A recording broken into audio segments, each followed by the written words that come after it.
Hi everyone, we are Hey, here. welcome. What's up? So we have an impromptu live. Not impromptu. We've been planning it for a bit, but like we just wanted to talk a little bit of today during the downtime between episode 14 and the finale of episode 15 of Coping with Yeah. Normal season 3, which is coming to you next week on the what's Woo. the date? The 22nd? 22nd. 22nd. 22nd. Mm-hmm. Wednesday the 22nd. We're trying to keep that in. This is impromptu. Like, Yeah. as far as we didn't really advertise it, and here we are, and we're just seeing how that works out. Yeah. So first of all, just want to throw out that quick plug.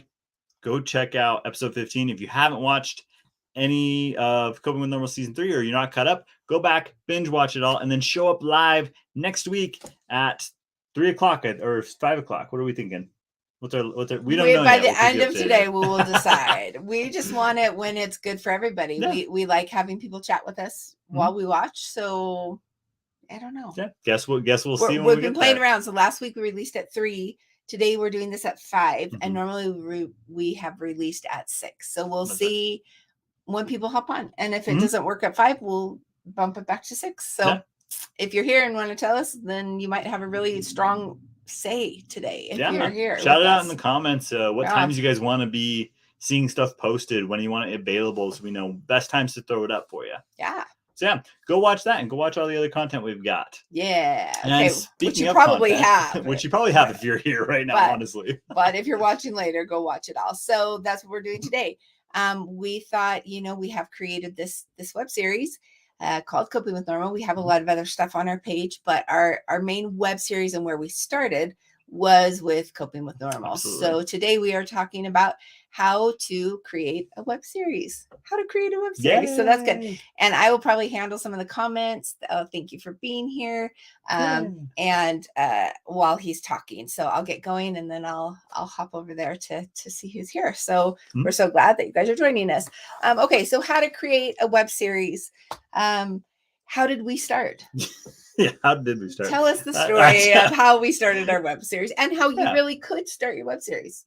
Anybody could do what we did. Wouldn't recommend it the way we did it, but we'll teach you how to do it better. Absolutely, because that's the thing. We did do it, and it's going well right now.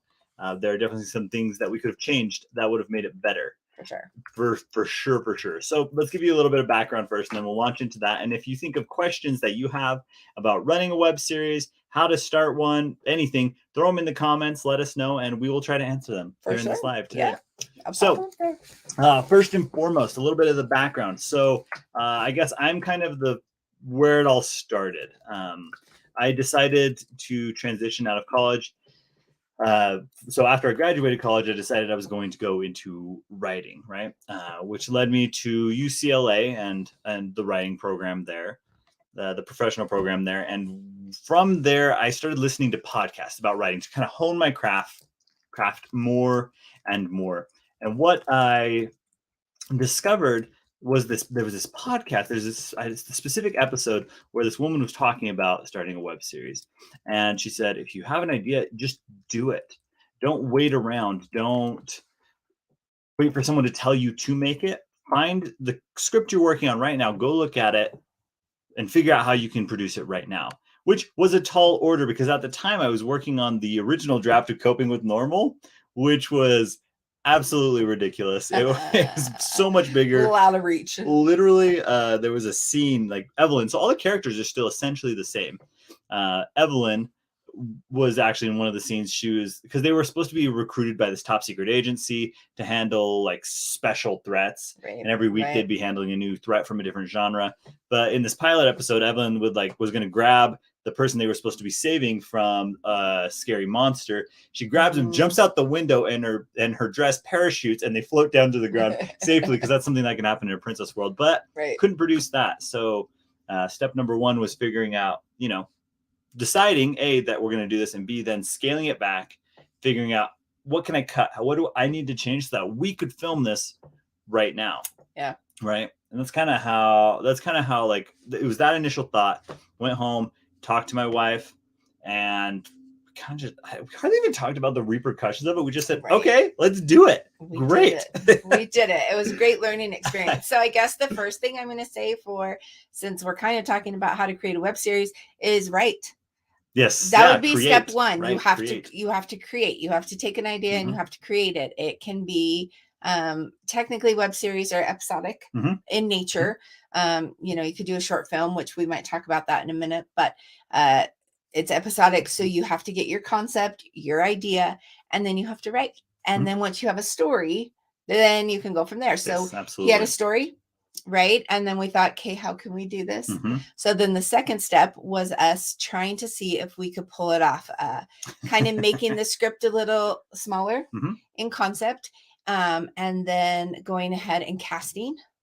And getting a team together. Now we cast really well. We didn't know what we were doing. And honestly, at that point, we couldn't afford the camera or like crew who had done stuff. So we taught ourselves and we hopped on a camera and we had a great script and that's all. But you know what? We did it. We did. And we learned a lot. So step one, right. Exactly. And then step two would be, okay, where are we going to put this? Where are we going to stream it and get a crew together who will do it with you. And actually, I'd say step number two, kind of, not maybe there's not steps to it. There might be point number three, I guess, or two, if you want to. Yeah, we don't know. We're just going with this. But it would be, don't worry too much about it. Work with what you've got, because one of the things about a web series is it can be expensive. It can be overwhelming. It can be, I mean, even now at this phase in our process, there are so many things that we still don't know, that we're still learning, that we're still trying to figure out. But if we had, even then, looking back, had we known all the things we didn't know and had just overwhelmed ourselves trying to figure all of it out before we even took one step forward, literally, we never would have done it. That's true. That's the best advice I can give anyone is just do it. The way we cast is, we would go to my little brother, Samuel. He was in high school, like musical theater, right? So the way we casted, we would go to shows and we would look for kids that he knew that were talented and said, will they come audition for us? And so we started recruiting from our own pool to start, right? And so this is what you got to do. You got to work with what you have at the same time. Yeah. So we did that. And now we're to the point that we are auditioning. I love that there's questions. So I'm going to pump up questions for you pretty soon. But just like to finish this like stream of thoughts. So then you just keep going. What we would like to do is get to a point that ultimately, if somebody had one, we would be able to walk somebody through it and help them be able to do it a little bit more efficiently than we did it. Absolutely. Now, I will say by doing it, we have learned a ton. We then went into season 2 and learned, and season 3 and then learned, right? So but start. So you're right. You get a team together. You probably should decide your budget, like, hey, we want to only spend $50 and then budget that out and only spend your $50.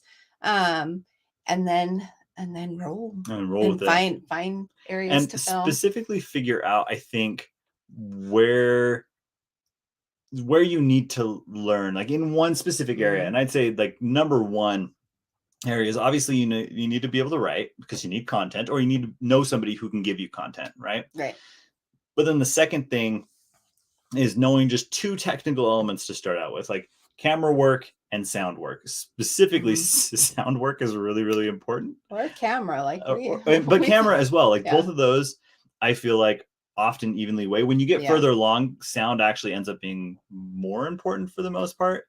And then video does it, like, and not more important. They just, there's percentages of how important they are, but they're all important. Figure out, basic camera stuff. If you're going to film it, obviously, if you have an idea, again, one of the first things I said, just go do it. So if that's overwhelming, learn as you go.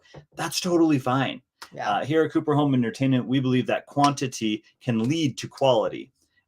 And we don't necessarily believe in putting all of our eggs in that one basket, that one that we spent 5 million years like trying to figure out just on the chance that somebody else will love it as much as we do. That's a lot of pressure. We like to figure it out as we go, so we can be creating fun, engaging content as we're learning. And I know a lot of people would critique that, but it works for us, and I love doing it this way personally. Well, and our scope was a little bigger. I would say if you just want to go film something with friends, get your phone or get something that's always going to have like really good focus and sound and just do that. Our goal has always, not always, our goal after season 1 was just to go bigger. So we've learned through that.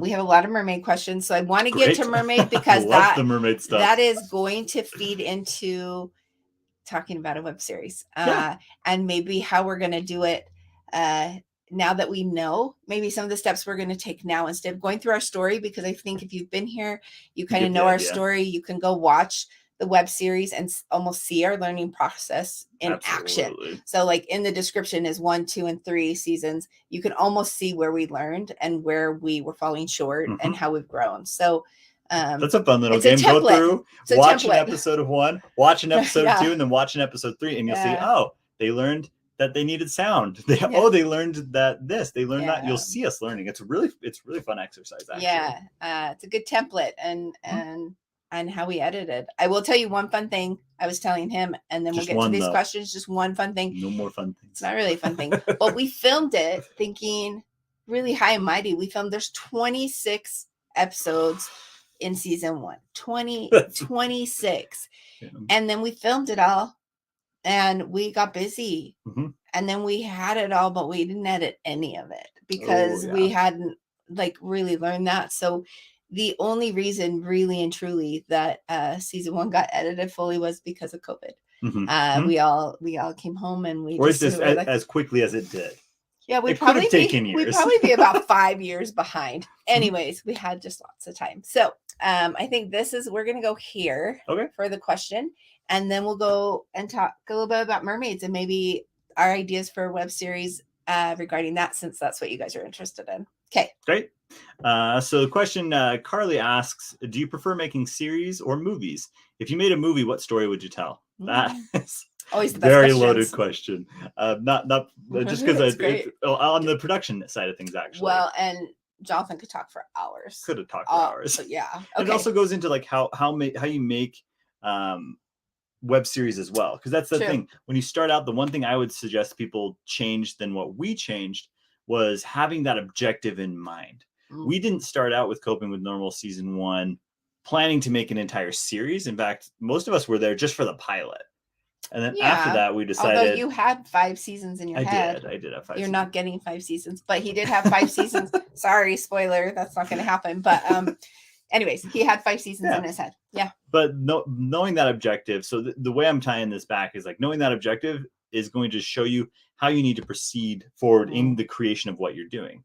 Right. It's going to look very different if you're planning on doing a whole 26 episode season. Like that's insane. Or just a really, really good pilot. You know, you can spend the same amount of time in different, where you spend your time becomes very, very different in that case and scenario. Okay. So do I prefer making series or movies? The reason we did a series is because I love TV shows. I love writing series. So there's your answer. Yes, there's your answer. Do you prefer, like, if you could do anything, if you could write for anybody, right? Not even within our scope. If you could write or do anything, you would probably write a TV series. Absolutely. Movies, though, I love movies. There's a different kind of art that happens when you're writing a movie and watching a movie that I just really love and appreciate. And I know James, our director of photography, he would prefer to make movies. Quite honestly, he loves movies. If you were to do a movie, though, I took the question down. What movie? Like, what topic would you orient your movie around? Like, what would be your golden thing? That is a great question. I don't inherently have an answer to that because it kind of goes where the muse strikes, which also tying into creating web series and stuff. Why Coping with Normal? Why did I start? Well, it's because it was what I was excited about at the time. But when you create something, you really need to be committed to it, or love it a lot, because you could be like not stuck with it, but you could be doing it for years afterwards. Like Coping with Normal evolved and became something completely different. But so that's when I say when I say what movie, I would have to think long and hard about it, and it's hard to also pinpoint because the one I'm thinking of specifically in my mind, I don't know anything that's really like it, so I have time pitching it. There you go. Yes, see, there he is. Cinematographer. All right. Okay, cool. Okay, let's talk about this. A few people have been commenting, but I'm going to throw this one up here. Yes. Okay, so love it. Love it. So that leads us to that. So we can talk about that for a little bit. We have a lot of people wonder if we're proceeding with some mermaid stuff. So and you're gonna like the answer. Yeah. Because we absolutely are. Why in the world would we not? We had so much fun making Once Upon a Mermaid, and it was very clear that all of you loved it just as much, if not more than us even. So that is something that we are excited to be doing in the future. We are currently working on creating another mermaid series, section, shows. I don't know what to call it. I would say here. I would say come next week to the finale of season 3.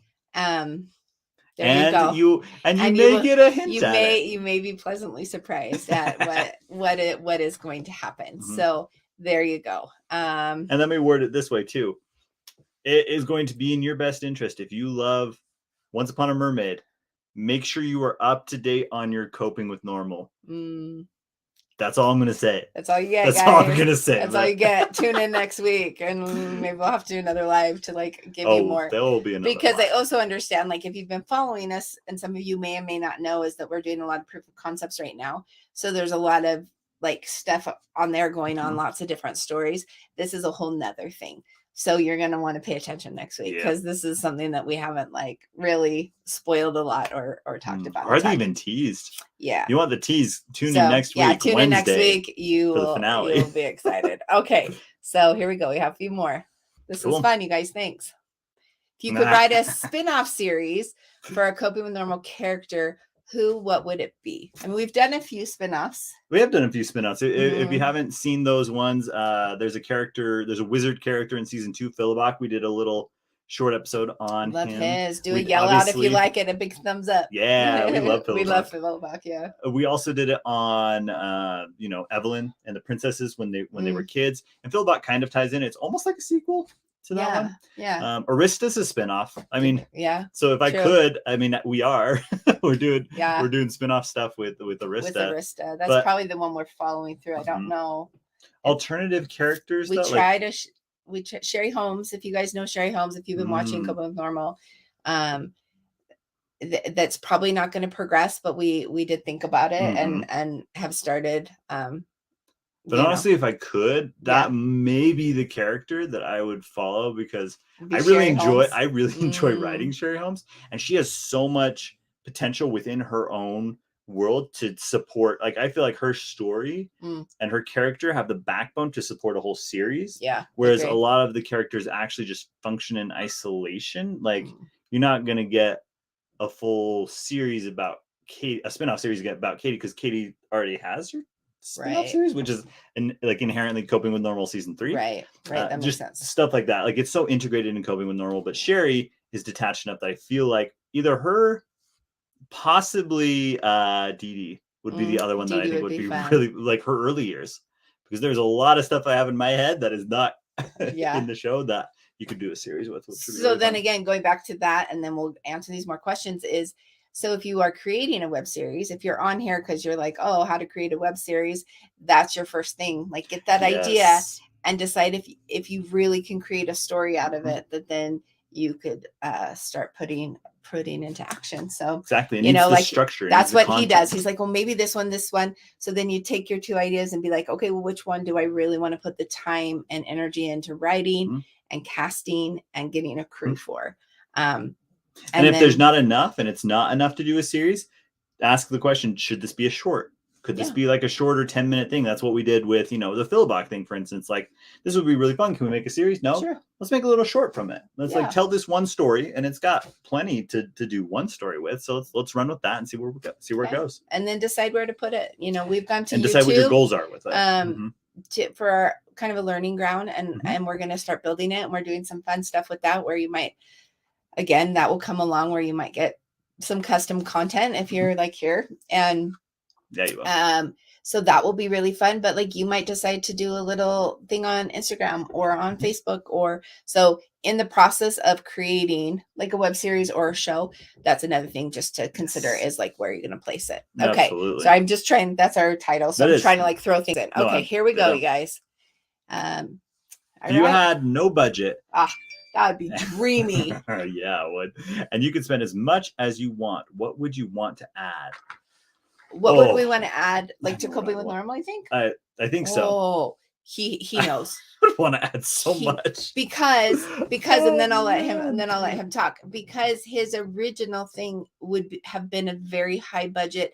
It would have either been a comic, which it would be great at, or it would be a very high budget film, because of the people who were included. So if we're just talking about no budget with Coping with Normal, well, Techie, who was the alien, would have been, completely full-blown alien, like completely with different makeup. Right? I'm not in love with CGI characters, but I would try to make some sort of alien character like Lord of the Rings orcs, all humans, but with really intense makeup and just like all out of this world, like a crazy metal suit, an actual and spaceship. Like yeah. Heck yeah. That's and I think in the effects, that's where all the money would get done for me. Lots of effects.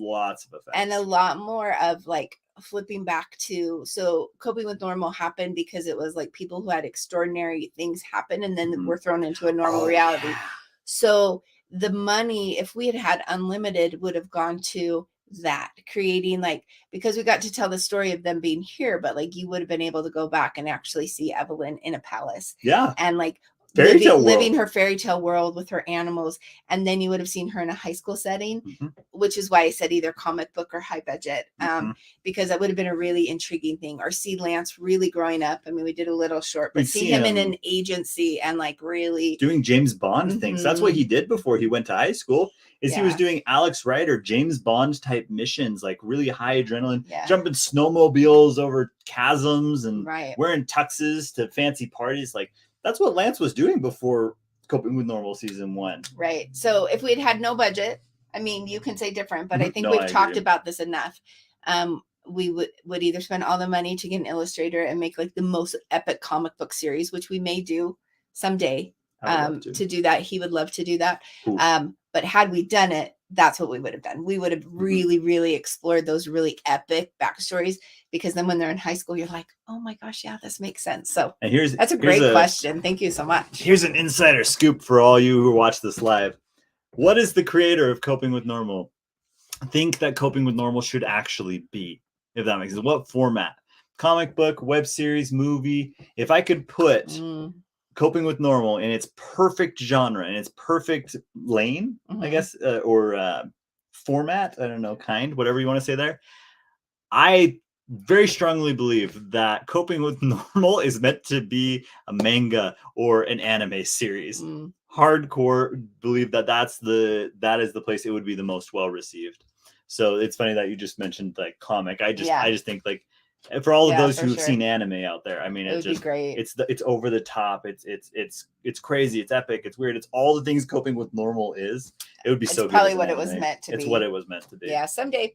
Okay, I really like this question because we have some answers for you. So I love that you said the Mermaid Show was inspiring. Thank you. He wrote a lore behind mermaids that is so fascinating. Like if you've watched Once Upon a Mermaid 1 and 2, that whole lore behind the whole thing is inspired by like the blood and the disease, just a different take on that we'd love to explore more. So thank you. That means a lot to us. And then sorry, I'm just handling this and then you go can for add. it.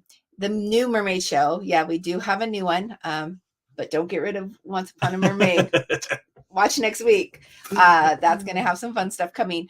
But this new mermaid POC does not technically have the merman, but our plan is if that one gets funding and we can go, does it have a merman? That's always been the plan. Every single time. I mean, I'm laughing and loving this question because I have literally fought so hard to get a merman in these episodes because it's not something you see a whole ton. But I like, why not? It's a cool concept. So I have tried so hard to get a dang merman into these shows that you bet your bottom dollar if I can find a way to write it in, and if we have the talent. I have. He already I have has a thought. I have thoughts. He has thoughts. We have to find the right person and it's got to be the right timing. Get the funding. And you know what? We are. Here's a spoiler. We are going as we create web series, because again, I'm trying to go back to what we're supposed to be talking about. We get so excited.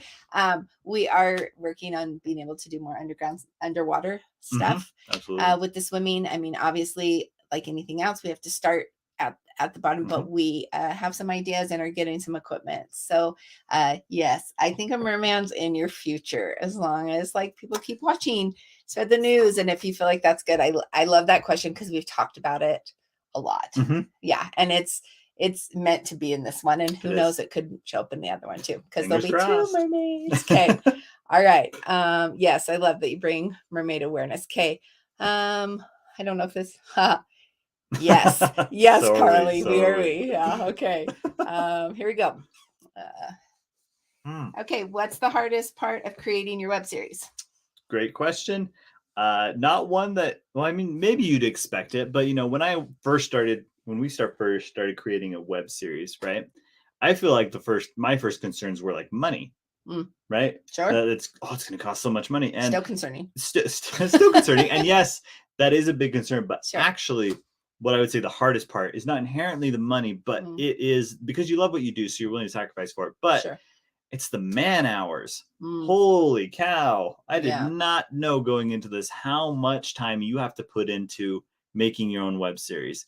And I honestly don't know what I would have done if I hadn't had an amazing group of people around me who not only wanted to support me, but were invested in the dream itself to be able to put in those man hours. I mean, we have clocked in, at least the core group here, when we've attempted to track our hours. I mean, we're clocking sometimes between 60 and 80 hours a week easy. Yeah, it's nuts. It's a lot of man hours, but so worth it. Sure. We wouldn't do it any other way, but just be prepared to work really long hours and be prepared to do a lot of it yourself, because Yeah, and I would say one of the most important things I think we have learned and are still learning, we are getting better at it, is pre-production. I think if you spend time, if you're doing stuff, no matter if it's big or small or whatever your scale, if you can spend time really organizing and getting things aligned, probably with any company, if you get your ducks in a row, is that an old saying? No, if you get your everything lined up, then you're just way more efficient. We get really excited, so we're like, okay, let's go. And we've really learned to step back a little bit, slow down a little bit, even though we're still doing 60-hour weeks, to put that time into, okay, is everything in place? Do we have an editor now? Do we have this, so that we can then move forward? And I think that's been a huge learning curve for us, and one I would suggest to all of you, if you want to start, really work on your pre-production and what that, and understanding that every hour that you spend, I mean, it's not going to be a direct correlation, but every hour that you spend in pre-production is like an hour that you won't have to spend in production or going back. Like it really is. If you want being on set to be fun and relaxing and not stressful, I mean, it's probably never ever relaxing, but the more pre-production you do, the more so it is like that. When we are really prepared, when we are on the ball, when we have spent hours and hours in pre-production for a specific shoot, the production is a breeze and we all have a blast and it's so fun, right? So just making sure you spend that time. Yes. There's our organized queen. We wouldn't function without Emma, who is part of our core team, who literally puts schedules together for us. Someday, if anybody's ever interested, you should shoot us a text. I told everybody we should get on a phone and just walk you around. Oh yeah. Our house and the checklists we have now and the family room that's now a green screen. And so be prepared if you're going to start a web series and you're going to keep going, that maybe your whole life becomes the web series. Yeah. It kind of takes over, unless if you want to do it a little bit more, you can go the more traditional route of eggs in one basket. Make one really good thing and spend 10 years making it and hope for the best. Then that might not consume your entire life. You might be able to piece that together a little bit more. But if you're trying to start an entire entertainment company that needs lots of content, you need to make series. Yeah. Right? Series. But also, if you're watching now or later and are interested, please reach out to us. Please. We're here. We've learned a lot. in creating and filming, and we have a lot of information to share. So we would love to hear from any of you. So reach out anytime. Okay, here we go. What's the best part of creating a website? She probably means a web series. Yeah, a website we're not so good at. So that would be my other thing, is create a good one. We struggle, but we're getting there. We're getting there, and we know having a landing page is important. But I would guess she means, what's the best part of creating a web series? Yes. I mean, obviously, for me at least, the best part about making a web series is just you're doing what you want to be doing from day one. And that's the thing. Having explored a bunch of other avenues of succeeding in the entertainment industry, right? Yeah. The other ways that you go about it is you spend a bunch of time writing and creating and then sending it to a bunch of strangers who may or may not like your idea and may or may not do anything with it. So the other route, you have to be very detached, I feel like, from your work. You need to be invested, obviously. Otherwise, they're not going to buy something from someone who's not invested. But you have to be willing to let it go. Like, I wrote this, now you take it, and then you never see it again. Because a lot of those things don't get produced. Yeah. It's a great way. 90%. Like, he still needs to sell scripts and move on. But like, anyways, keep going. But what I love about a web series is you get excited for something, you write something, and it comes to life. Yeah. And that doesn't happen. That just simply doesn't happen outside of anything within your own power. You can control it. You can make whatever you think is going to work and the way that you want it, and it's good to go. Yeah. Right. That's the best part. It's the creative freedom. That's what I was going to say. Just being able to create, and just the network of people that we've gotten, and the people who have joined our team and are just now our people. It's fun to watch it grow, and it's fun to watch your network grow and support each other, and like everything everybody's dreaming. Like, it's so, and just the creatives, the stories, like the stories are so fun to tell. That's obviously my favorite part. I'm the writer. So. Yeah. Well, we all love your stories. Thanks. So you're too kind. We will keep going with web series as long as people want to see them, and as long as we can figure it out and get the funding to do it. I just had another tip that just came to my mind about web series. Yeah. And if you make something just along the lines of being attached, right? We were so worried about growing our following on YouTube specifically. Yeah, that was a mistake. Now what I will say is put it everywhere. You make something, put it everywhere. Put it on Facebook, put it on which we haven't done yet. I mean, and YouTube is YouTube is a really, really great gathering point. Yeah. And oftentimes what I think we found is that putting stuff everywhere else is going to bring them all back to YouTube in the first place. So that's like, if you want to grow a YouTube following, put it everywhere. Just let people know where you are. Like, people need to see it, even if it's like, oh, we have 2 episodes on YouTube, but 1 everywhere else, and you're doing a staggered release. That's, I know a lot of what is that? The webtoons that are really big right now. What they do? It's exactly what they do. Is like, oh, you can get the first like 8, but if you want the next 3, which are already released, you have to go to this other specific site, right? It's just get it everywhere. There's not enough places for you to put it. Let me put it that way. So see, we're still learning, because we're not quite there. We produce at probably a higher level, not higher level, but faster rate, and that we have so many stories because our screenwriter and which he leads the screenwriter room, but we also have other people writing. Absolutely. Is constantly, we have a lot more stories, I think, than probably than a lot of people. So like, you could really focus on one and start there, whereas we have 6 we're working on right now. So like, that's a little overwhelming, but we have the stories. So anyways, that's probably kind of a crazy answer, but here we go. Cool. What's your favorite and least favorite parts about being on set? And the favorite thing that you have filmed? It's a great question. It is. Since we were just talking about positives, I'll go negative so we can go back to positive. Great. Always end with positive. I'm an introvert. So set is really, really hard for me. Like a big introvert. Yeah. Like, to the point where I am tired the second I step on set. We haven't even done anything. We've just finished setting up. Everyone's arrived. And I'm like, oh, okay, go to bed now. I'm tired. Like, so set is actually really hard. And it's very physically demanding too. You're on your feet sometimes for like, I don't know, for us, it's 7+ hours. But I know in Hollywood, it's even worse. So I'm grateful that we actually are a little bit more humane than Hollywood, and we try to keep ours pretty short, pretty tight. We've shortened them. I mean, we used to go a lot longer. We used to go all day. They're in that that wasn't the best for like anyone. us or anyone. Like everybody just got too tired, and then you don't get your best work. But keep going. No, that's the hardest part for me of being on set, is being on set. Just literally being there.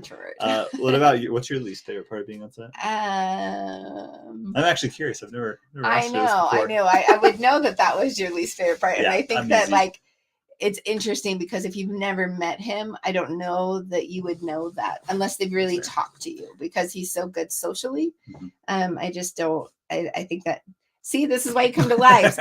Inside scoop. I could give you an inside scoop on all of them. We analyze our family all the time about who's the introverts, who's the extroverts, who deals with some other stuff, because we have another one who you would never guess has some other stuff. So we'll talk about that next time. Come back. Maybe you'll get an inside scoop, or you can ask questions. If you ever ask a question about a specific person, we probably will tell you. So there you go. My favorite part about being on set.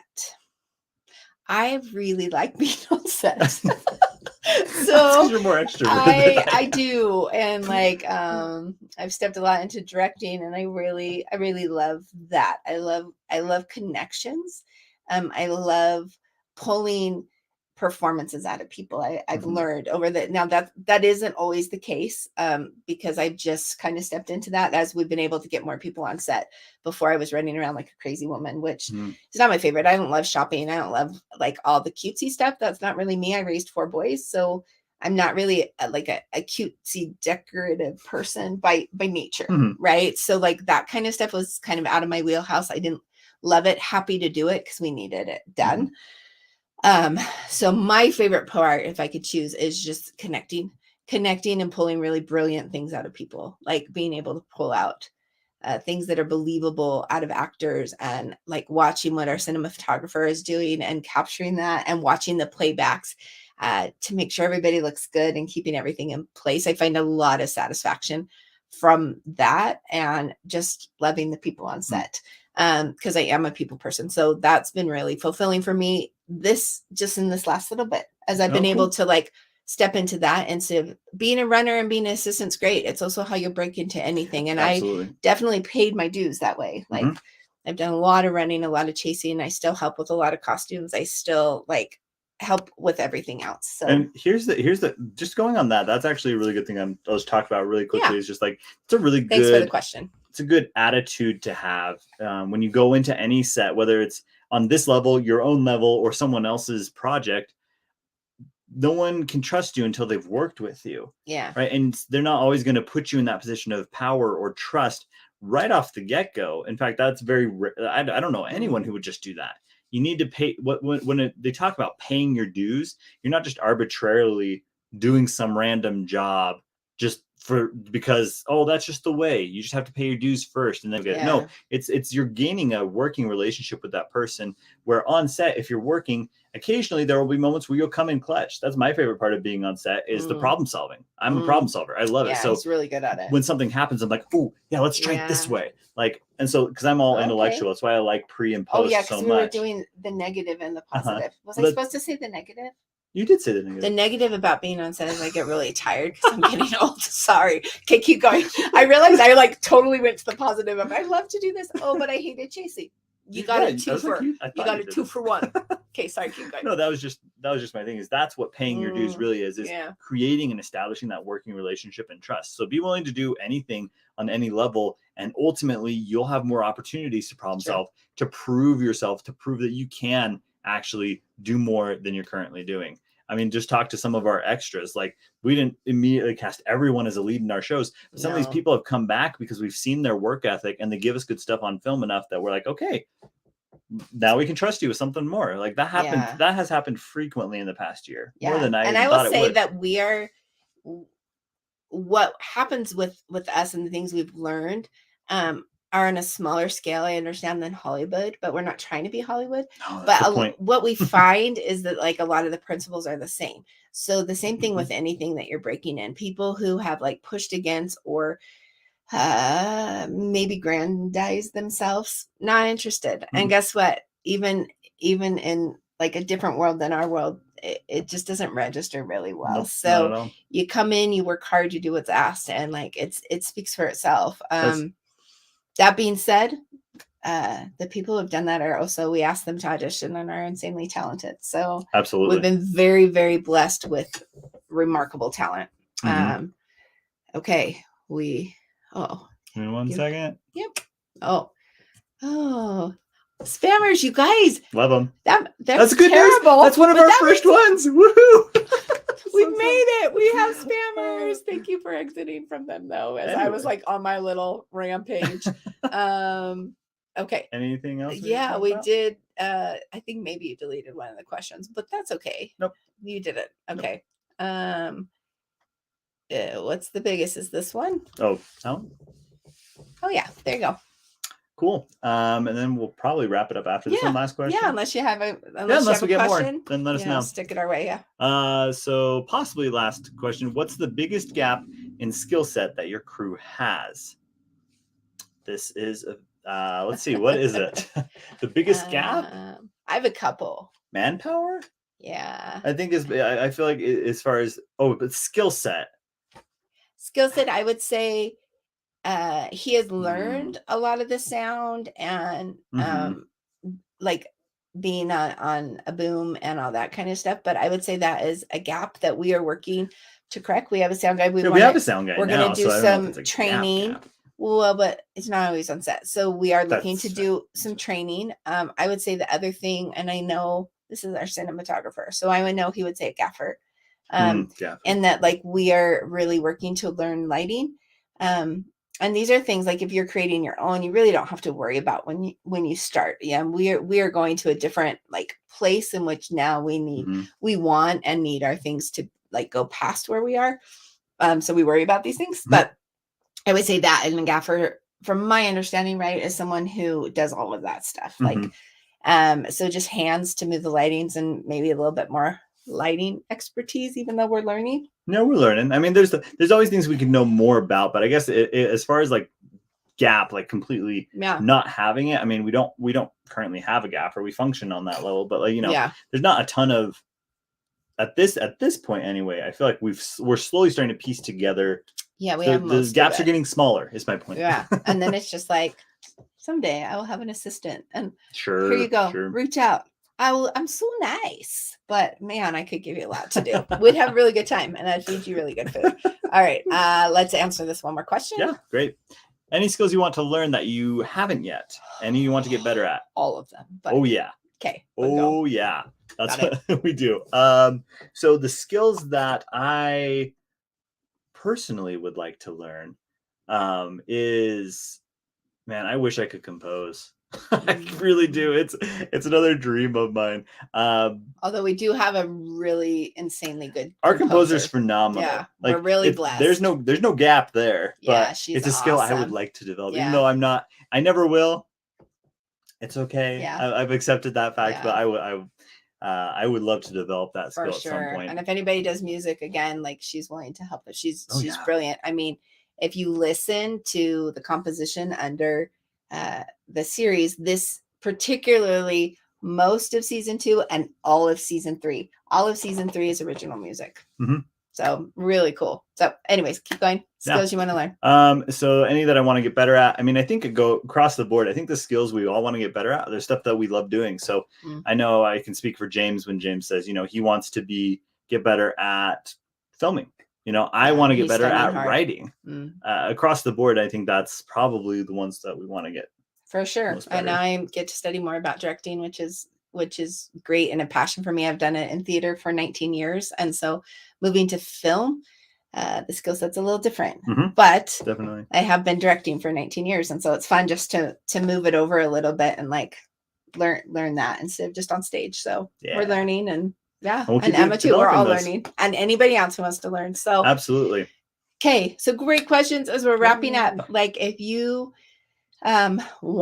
join us, come watch, make sure you watch the finale because it's going to be amazing and you're going to learn like little things. But also if you want to start like that's always what he said, just start and do your thing and start producing. If you need advice, tap in and ask us or ask somebody else. And just start writing and just start getting it wherever you can get it. And that is fun. We just have this great spammer that I don't know how to get rid of, but we will end it there, but thank you guys all for turning in. Sorry about that. We appreciate it. And we will catch you next week, Wednesday, for the finale. Yeah. Thanks for your questions. We'll see you next week. I feel like 5 o'clock was actually a really good time. We got some fun chats. And if all of you guys could even be there, we would have a party.